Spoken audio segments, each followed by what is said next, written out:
धन्यवाद। इतनी महंगाई में बहुत बहुत धन्यवाद। मियां अल्ताफ अहमद। सर, आपका बहुत बहुत शुक्रिया।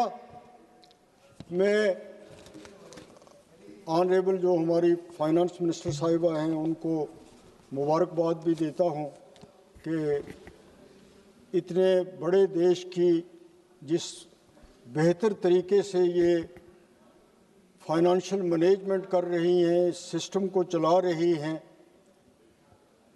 उसके लिए हम इनकी सराहना भी करते हैं। लेकिन साथ साथ मैं यहाँ ये भी कहना चाहता हूँ कि कई ऐसी चीज़ें हैं जो लोगों तक नहीं पहुँचती हैं और इस वक्त ख़ास तौर पे इस मुल्क में सबसे बड़ा मसला बेरोज़गारी का है। और इस बजट में जो इन्होंने पेश यहाँ पे किया उसमें बेरोज़गारी के हवाले से कोई रोड मैप लोगों के सामने नहीं आया। अगर आज बेचैनी है, अगर आज हमारे बच्चों में डिप्रेशन है, अगर वो आज नशे की तरफ जा रहे हैं, तो उन सब की बेसिक वजह जो है वो अनएम्प्लॉयमेंट है। आज यूनिवर्सिटियाँ खोली जा रही हैं, सेंट्रल यूनिवर्सिटियाँ खुल रही हैं, क्लस्टर यूनिवर्सिटियाँ खुल रही हैं, बड़े बड़े इंजीनियरिंग कॉलेज खुल रहे हैं, ये सब कुछ हो रहा है। लेकिन जो लोग वहाँ से डिग्री करके निकल रहे हैं उनके लिए कोई रोड मैप नहीं है। इतना बड़ा पैसा उस सेक्टर पे खर्च किया जा रहा है, लेकिन जो वहाँ से आ रहे हैं, जो इंजीनियर बन रहे हैं, जो डॉक्टर बन रहे हैं, जो इन यूनिवर्सिटियों में पढ़ रहे हैं, उनके रोज़गार का, उनके फ्यूचर का, उनके काम का, उसके लिए कोई चीज़ जो है वो बजट में नहीं है। तो उन इंस्टीट्यूशंस को खोलने का, उन यूनिवर्सिटियों को खोलने का, उन कॉलेजेस को खोलने का क्या फ़ायदा है अगर उनसे कोई ऐसी चीज़ नहीं होती है जिससे लोगों को रोज़गार मिले। रोज़गार के हवाले से मनरेगा की एक अच्छी स्कीम थी और ये बदकिस्मती की बात है कि उस स्कीम को डाइवर्ट किया गया। बल्कि ये है कि अब वो स्कीम आहिस्ता आहिस्ता वो बंद हो जाएगी। हम ये नहीं एक्सपेक्ट कर सकते कि आप ये कहें कि एक स्टेट जो है वो 40% उसके लिए देगी या यूनियन टेरिटरी जो है वो अपने बजट में से कुछ हिस्सा देगी। जो काम के दिन थे उसमें कम किया गया, तो वो एक रोज़गार का ज़रिया जो गाँव में था, गरीब लोगों के लिए था, उसमें भी लोगों को बहुत ज़्यादा नुकसान हुआ।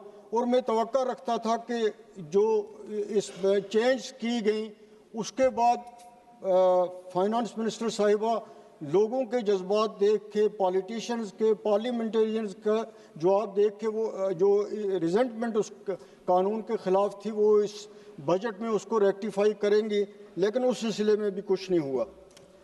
बैंक से एक दूसरा ज़रिया है बेरोज़गारों के लिए, लेकिन अब बैंकों का ये हो रहा है कि वो सरमायादारों के लिए हैं, बिजनेसमैन के लिए हैं। जब कोई बेरोज़गार इंजीनियर, डॉक्टर डिग्री लेके जाता है बैंकों में, कोई टेक्निकल हैंड जो है वो बैंकों में जाता है, तो वहाँ इतनी बड़ी तवालतें हैं, वहाँ इतनी बड़ी रिश्वत ली जाती है कि वो जो पहले एक बैंक से लोगों को ये लगता था कि ये लोग जो हैं ये बेरोज़गारों को उनको प्रायोरिटी पे लोन दे देंगे, दफ्तरी तवालतें कम होंगी, रेट ऑफ इंटरेस्ट कम होगा, लेकिन बैंक भी वो मकसद इस वक्त पूरा नहीं कर रही हैं।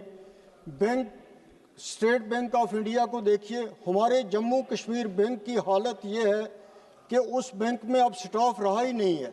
वहाँ गार्डनर जो है वो क्लर्क का काम करता है और क्लास फोर्स जो है वो कैशियर का काम करता है, और लोग इतने बेरोज़गार हैं हमारे जम्मू कश्मीर में। पोस्टें पूरी वैकेंट हैं, लेकिन उनको फिलअप करने के लिए कुछ भी नहीं किया जा रहा है। इसी तरह दूर दराज के इलाकों में जम्मू कश्मीर बैंक की ब्रांचें खोलनी हैं, लेकिन मुझे लगता है बैंकिंग सेक्टर ऐसा है कि जिस पे किसी का कंट्रोल रहा ही नहीं है। तो मैं ये चाहता हूं कि गवर्नमेंट ऑफ इंडिया हो, इनका फाइनेंस डिपार्टमेंट। सर मुझे 2 मिनट तो चाहिए, मुझे बोलना है। मैं तो अभी तो मेरे टूरिज्म सेक्टर पे आया नहीं, तो उस पर कुछ भी नहीं हो रहा है। हमारे जम्मू कश्मीर बैंक से लोगों को कोई फ़ायदा नहीं हो रहा है। उनकी ब्रांच जो हैं वो रूरल एरियाज़ में नहीं खुल रही हैं, तो उससे कोई फ़ायदा हमें नहीं रहा। जहाँ तक हमारा टूरिज़्म सेक्टर है, ख़ासतौर पे जम्मू कश्मीर में, तो टूरिज़्म सेक्टर का इस बजट में भी जिक्र किया गया है, लेकिन टूरिज़्म सेक्टर की जो आमदनी बाहर से टूरिस्ट आ रहा है उसकी इस देश को आमदनी है, हमारी रियासत को उसकी आमदनी है, लेकिन उसके लिए इंफ्रास्ट्रक्चर नहीं बनाया जा रहा है। इसमें इन्होंने जिक्र किया है इसमें अपने बजट में कि नेशनल इंस्टीट्यूट ऑफ हॉस्पिटलिटी जो है उसको ये बना रहे हैं। नहीं सर, अभी मुझे बोलना है। No, one more speaker from your party. नहीं सर पार्टी की बात है, लेकिन आप सबको आपने टाइम दिया, 2 मिनट टाइम दे दिए, मैं करूंगा फिर। Conclude करो ना। लेकिन वो अगर इतना बड़ा एक सेक्टर है टूरिज्म का जो जम्मू कश्मीर क्या पूरे हिंदुस्तान में एम्प्लॉयमेंट का एक बहुत बड़ा जरिया है, लेकिन उसके लिए ट्रेनिंग के लिए अच्छे इंस्टीट्यूट नहीं है हिंदुस्तान में। जिस तरह इन्होंने एक इंस्टीट्यूट का जिक्र किया, यहाँ दर्जनों होने चाहिए, और नॉर्थ में भी होने चाहिए, साउथ में भी होने चाहिए, कश्मीर जैसी जगह में भी होने चाहिए, तब जाके लोगों को उनका फ़ायदा पहुँचेगा।